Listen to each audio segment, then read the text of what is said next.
স্ত্রীকে খুন করে পলাতক অধ্যাপক স্বামী। চাঞ্চল্যকর অভিযোগ দক্ষিণ 24 পরগনার গড়িয়া স্টেশন লাগোয়া এক আবাসনে। রবিবার ওই আবাসনের দ্বিতীয় তলার ফ্ল্যাট থেকে মহিলার দেহ উদ্ধার হয়। পুলিশ দেহ উদ্ধার করে নিয়ে যায়।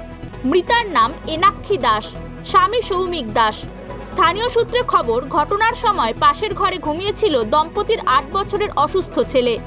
বছর চারেক আগে সন্তানকে নিয়ে আবাসনে বসবাস শুরু করেন ওই দম্পতি। প্রতিবেশীদের সঙ্গে মেলামেশা অনেকটাই কম ছিল। ওই ফ্ল্যাটের পরিচারিকাকে জিজ্ঞাসাবাদ করে পুলিশ জানতে পারে শনিবার রাতে গৃহবধূকে ফোনে না পেয়ে রবিবার সকালে ফ্ল্যাটে আসে সে। ডাকাডাকি করেও সাড়া না মেলায় প্রতিবেশীদের কাছ থেকে চাবি নিয়ে ফ্ল্যাটের দরজায় হাত দিতেই সেটি খুলে যায়। ভিতরে ঢুকে ওই পরিচারিকা দেখেন ছেলে অন্য ঘরে ঘুমিয়ে রয়েছে। পাশের ঘরে মশারি টাঙানো বিছানায় গৃহবধূর নিথর দেহ পড়ে আছে। স্বামী সৌমিক বেপাত্তা। ঘটনার তদন্ত করছে পুলিশ।